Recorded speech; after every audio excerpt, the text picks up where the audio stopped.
ರಾಜ್ಯದ ಮಹಿಳೆಯರಿಗೆ ಪಂಚ ಗ್ಯಾರಂಟಿ ಜನಪ್ರಿಯ ಯೋಜನೆ ಕೊಟ್ಟಿರುವ ಜನಪ್ರಿಯ ಮುಖ್ಯಮಂತ್ರಿಗಳಾದ ಸಿದ್ದರಾಮಯ್ಯನವರು 5 ವರ್ಷಗಳ ಅಧಿಕಾರ ಪೂರೈಸಲಿ ಎಂದು ಗಂಧನಹಳ್ಳಿ ಗ್ರಾಮದ ಜಿಲ್ಲಾ ಕುರುಬರ ಸಂಘದ ನಿರ್ದೇಶಕ ಗಂಧನಹಳ್ಳಿ ಹೇಮಂತ್ ಪತ್ನಿ ತುಳಸಿ ಹೇಮಂತ್ ಅವರು ಗ್ರಾಮ ದೇವತೆ ಹುಣಸಮ್ಮ ದೇವಿಯ ರಥೋತ್ಸವದ ವೇಳೆ ತಂಬಿಟ್ಟು ಆರತಿ ಬೆಳಗುವ ಮೂಲಕ ಹರಕೆ ಹೊತ್ತರು.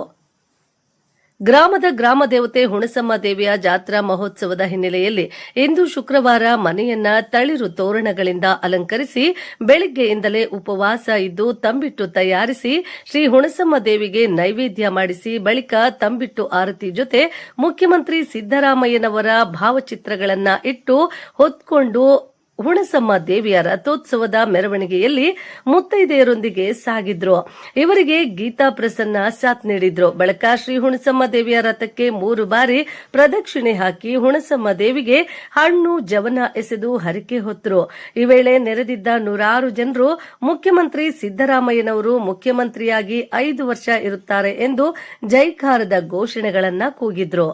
ನಂತರ ಸುದ್ದಿಗಾರರೊಂದಿಗೆ ತುಳಸಿ ಹೇಮಂತ್ ಅವರು ಮಾತನಾಡಿ, ಮುಖ್ಯಮಂತ್ರಿ ಸಿದ್ದರಾಮಯ್ಯನವರು 5 ಗ್ಯಾರಂಟಿ ಯೋಜನೆಗಳನ್ನು ನೀಡಿದ್ದು ರಾಜ್ಯದ ಜನತೆ ಅದರಲ್ಲೂ ಮಹಿಳೆಯರು ನೆಮ್ಮದಿಯಿಂದ ಜೀವನ ನಡೆಸುತ್ತಿದ್ದಾರೆ. ಆದ್ದರಿಂದ ರಾಜ್ಯದ ಮಹಿಳೆಯರ ಪರವಾಗಿ ಕೃತಜ್ಞತೆ ಸಲ್ಲಿಸುವುದರ ಜೊತೆಗೆ ಮುಖ್ಯಮಂತ್ರಿಯಾಗಿ ಸಂಪೂರ್ಣವಾಗಿ 5 ವರ್ಷಗಳು ಪೂರೈಸಲಿ ಎಂದು ತಾಯಿ ಹುಣಸಮ್ಮ ದೇವಿಯಲ್ಲಿ ಹರಕೆ ಹೊತ್ತಿದ್ದೇನೆ.